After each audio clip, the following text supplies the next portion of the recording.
girl Amara here. Welcome back to my channel, Love Loy. If you are new here, welcome. Go ahead and hit that subscribe button so you can join the fam, and also turn on your notification bell so you can be notified when it says upload new videos.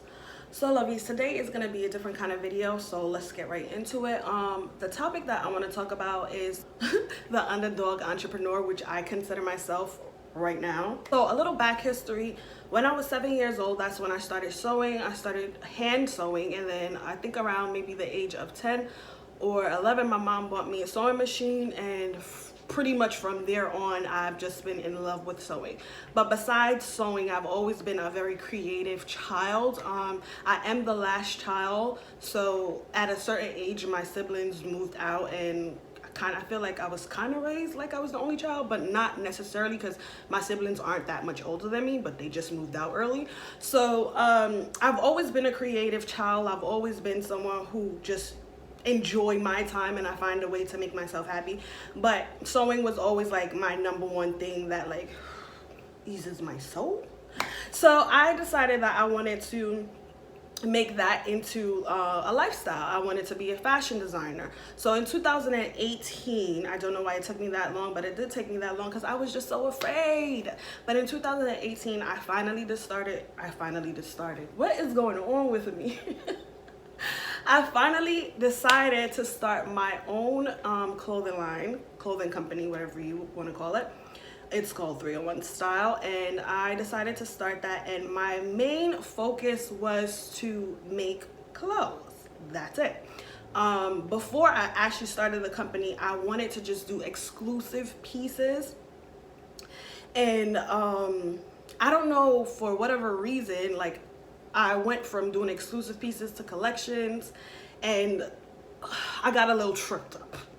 Really and truly. As far as exclusive pieces, I wanted to sell pieces that no one else will have, if that makes sense.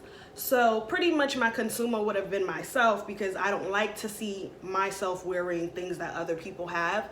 So I like to make things that I like, and for the most part, no one has access to it because I made it. So that was my thoughts creating 301 Style. But like I said, I started making collections because I thought, oh, well, what if someone likes this and then they need a small or a medium or a large, and I didn't make that size, so let me just actually make little collections, and then I'll make them 3 pieces for each.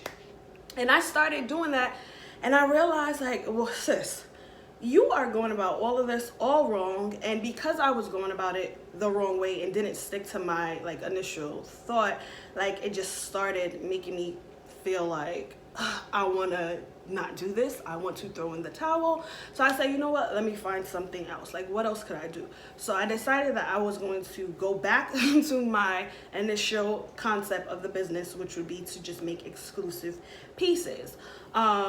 Some pieces would be pieces that I made, and then some pieces would be pieces that I reconstructed from curated pieces, like from the thrift shop, or you know, whatever you want to call it. So I started doing that, and I would post on social media. I'm not gonna say every day. I would post on social media like maybe every other day or every 3 days, or yeah. And I wasn't getting the traffic that I expected to get, and that added to the feeling as well of wanting to quit. But I know that I personally do enjoy sewing. Like, it makes me feel good. It shuts out all that extra stuff going on in the world. It slows down time for me. I just enjoy the thought of, well, not even a thought, I just enjoy knowing that if I envision something in my head, I can literally bring it to life. Like, I can see myself bringing it to life with my hands. So it's an amazing feeling. So it started making me feel like I wanted to quit, and I decided I was going to take a break. So for the last 2 weeks, I've been gone, and even though YouTube isn't necessarily connected with my business 301 Style, still I feel like this is a topic that a lot of us could relate to, because a lot of us have things that we are passionate about, that we want to do, whether it's starting a business or a passion project, whatever it is. A lot of us have these things, and then we want to start them, and sometimes when we actually get to the point of starting it, we think this is it, this is the point. Like I'm officially, you know, a business owner. I officially got it down pat. All I gotta do is promote, and that's it. Everything's gonna be all fine and dandy. But really and truly, it's not that simple. And I'm learning that, and I don't want to say I'm learning it the hard way, because it's definitely not the hard way. It's a part of the process, and I think that I have to continue to tell myself that it is a part of the process. So yeah, so I'm not learning the hard way, but I am definitely learning, and I'm definitely taking lessons within everything that is coming my way. So I broke everything down in talking points. Hopefully this way I can convey exactly how I'm feeling without confusing you, because I sometimes tend to go off and totally forget, like, what am I even talking about? The first point is, have I tried everything? And I know that I haven't tried everything. I haven't tried everything. So why the hell am I even at this point where I'm saying, like, I want to quit? And I know the reason why I feel like I want to quit is because I'm really not a social media head.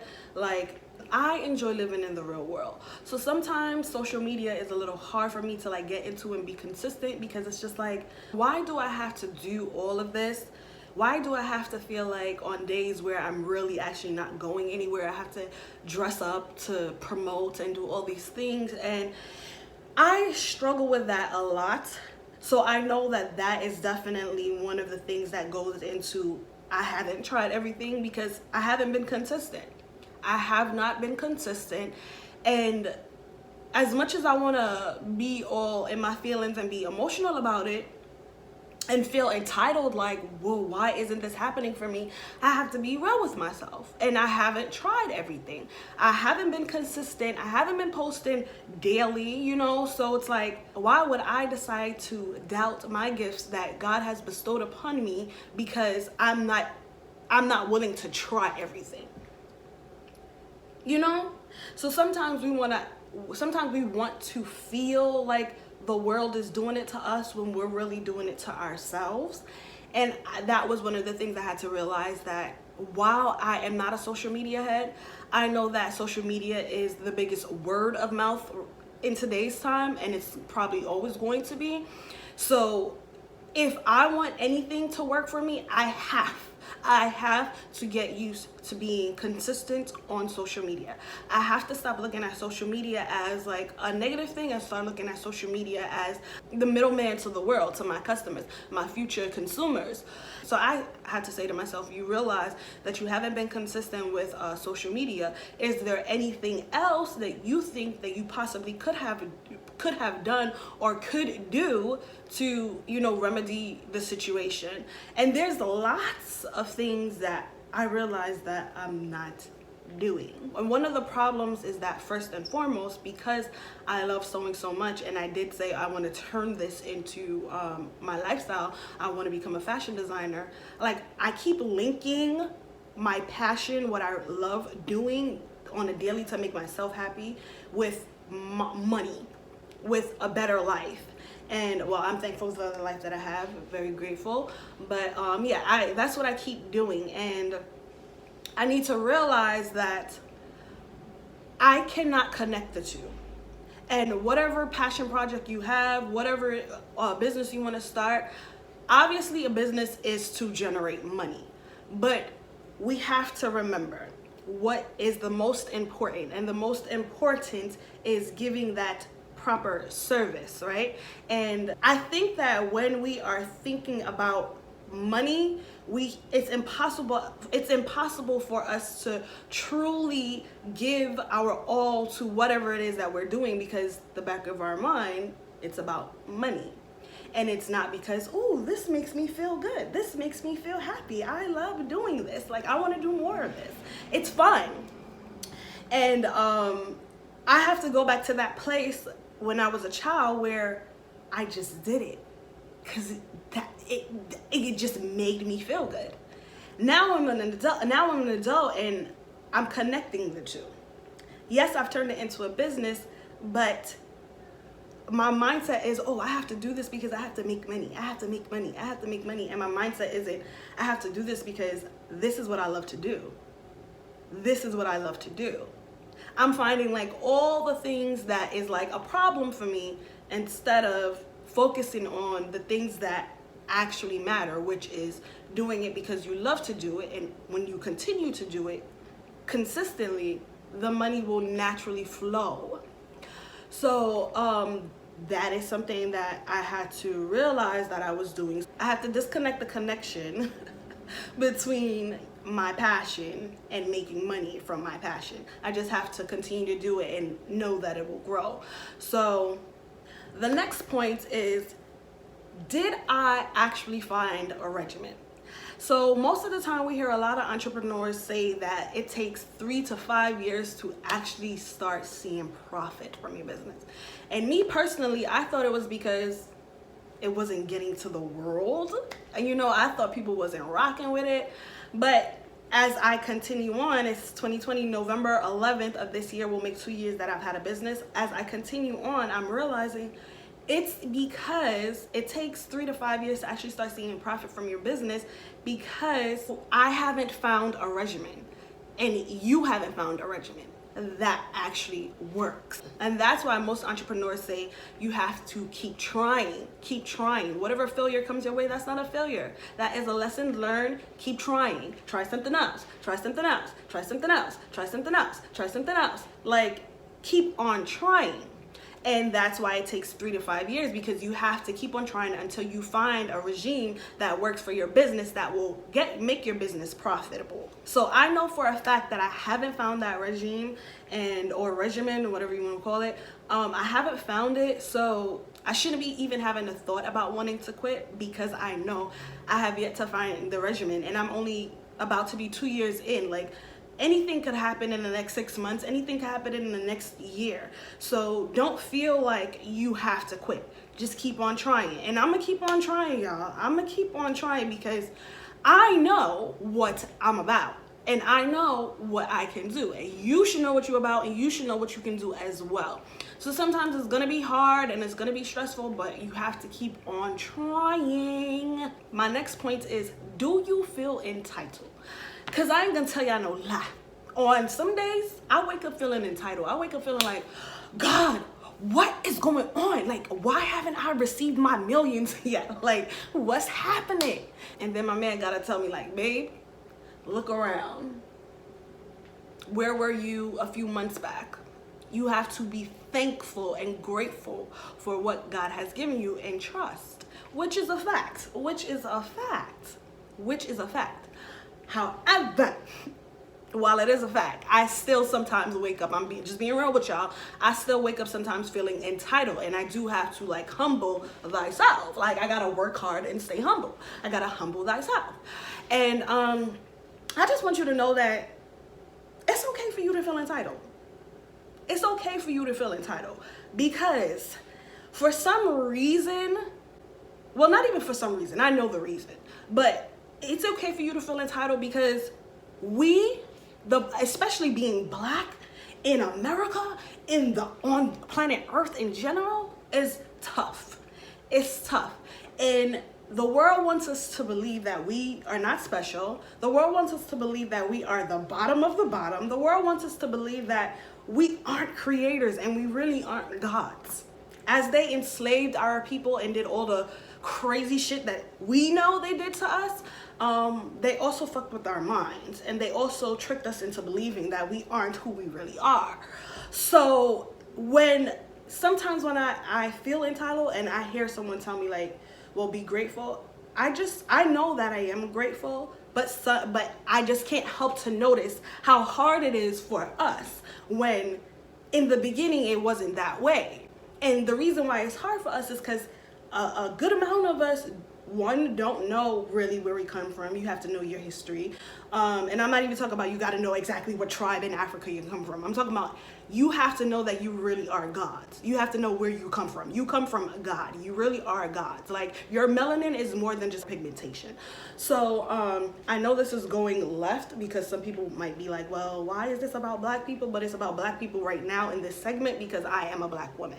So you got to know where you come from, and a lot of us don't know where we come from.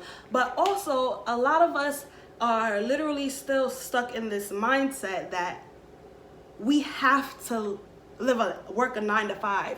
We have to follow the rules because that's what society says is okay. It's like, no, I think I have a right to feel entitled. And that doesn't mean because I feel entitled, I'm going to stop working for it. I'm going to continue to work for it because I live in reality. So while I do feel entitled, I also still know that time don't stop for nobody. And I could sit down feeling entitled until Jesus Christ come down.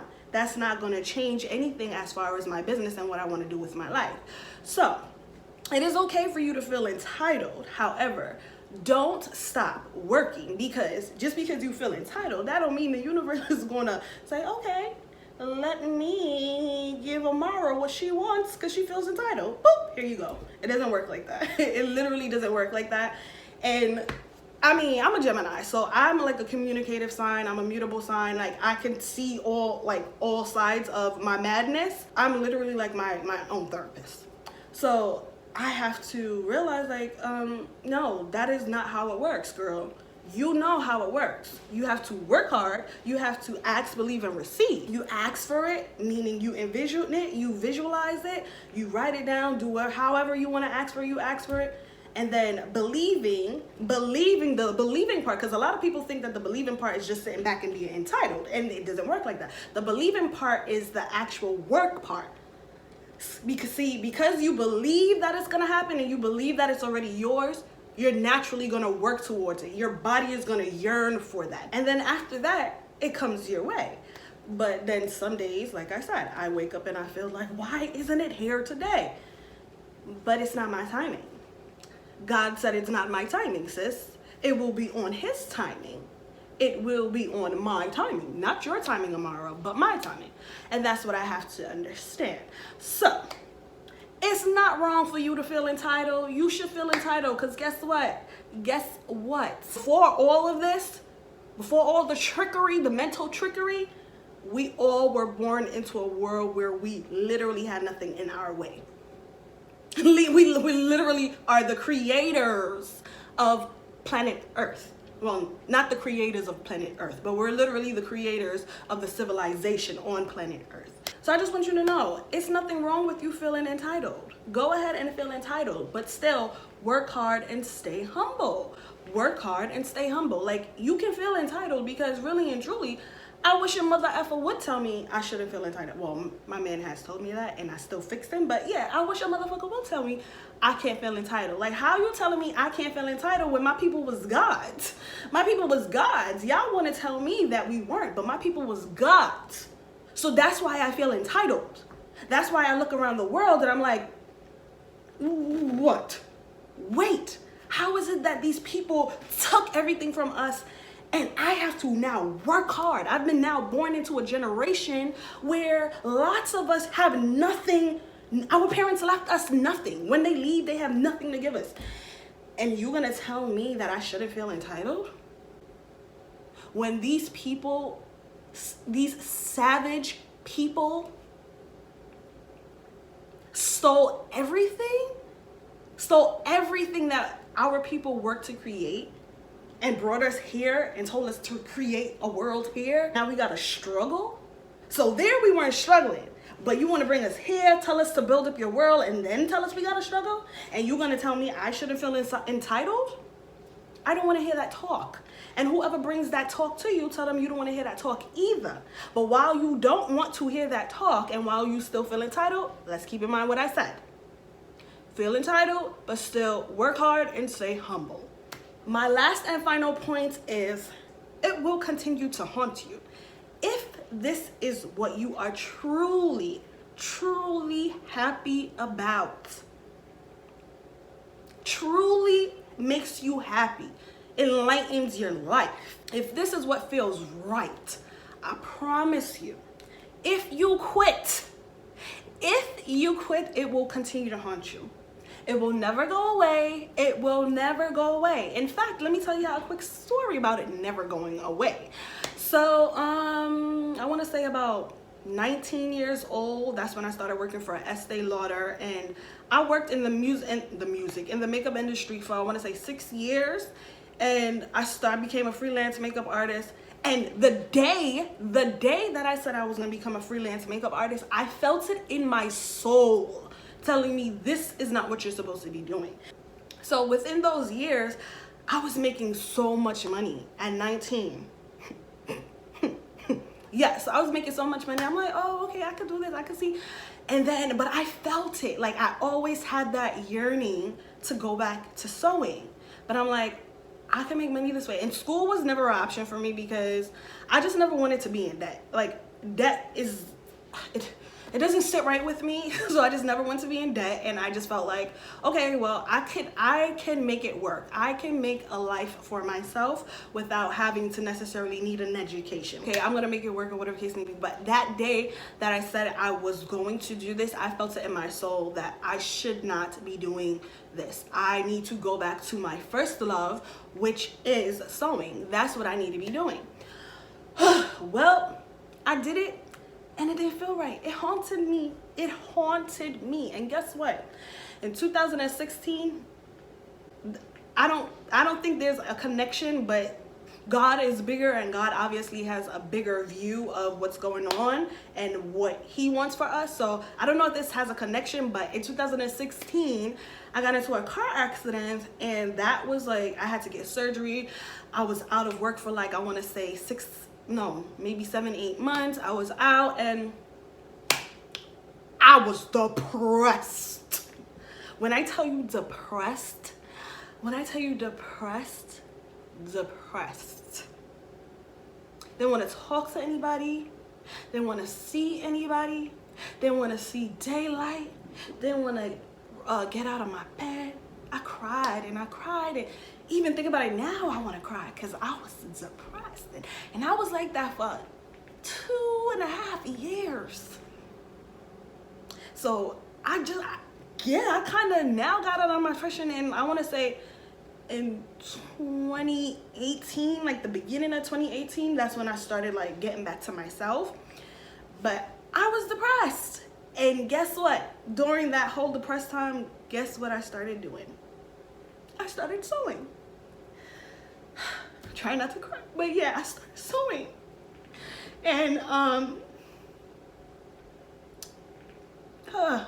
so annoying. Yeah, so I got back to that. Like, I just fought with myself so much because I felt it in my gut that day that I said, I'm going to make this my focus. Even though I love makeup. But when I said I'm gonna make this, being a makeup artist, my focus, God said no. And I felt it in my gut. And once I did it, I got into a car accident. I was depressed. I accumulated a lot of debt. And it was just so much. I started sewing, and little by little things started to fall back in place for me. And not only fall back in place for me, but I started becoming a better person. So I don't know if I want to say it was a spiritual thing. I don't know if I don't know what the hell. But what I do know is that it haunted me. Like, the day that I was like, okay, I'm not going to focus on sewing anymore because I'm making a lot of money.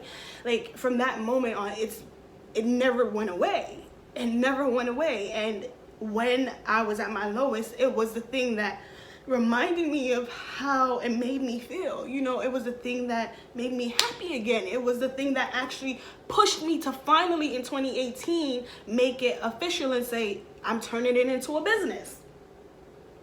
And here I am 2 years later, after going through all of that, saying, I want to quit.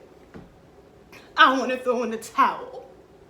No, I haven't tried everything. I'm only in I haven't even made it to 2 years. And I already want to give up. What is this? What is this? If I really am a God, if I really deserve all of this, isn't it gonna come to me while I work towards it? Isn't it gonna happen? It's gonna happen. If it is, like I said, if it's real. Because a lot of people just want to start businesses and want to start something just to make money. I'm talking to the folks that feel it in their gut. You know that feeling. I know that feeling. If you had that feeling, it's never gonna leave you alone. It's never gonna leave you alone. The thing that scares me the most is being on my dying bed regretting that I did not try and I did not go after what I wanted, and I stopped to be complacent in life. I stopped to settle at the bottom, because that's what settling does. And all that stuff, it settles. It's the bottom. That's my biggest fear. I can't. And you can't stop either. You can't stop. You gotta try different things. Try different things. So I'm gonna keep on trying to find the regimen that works for my business to make it profitable. And until then, I'm just gonna continue to create with love.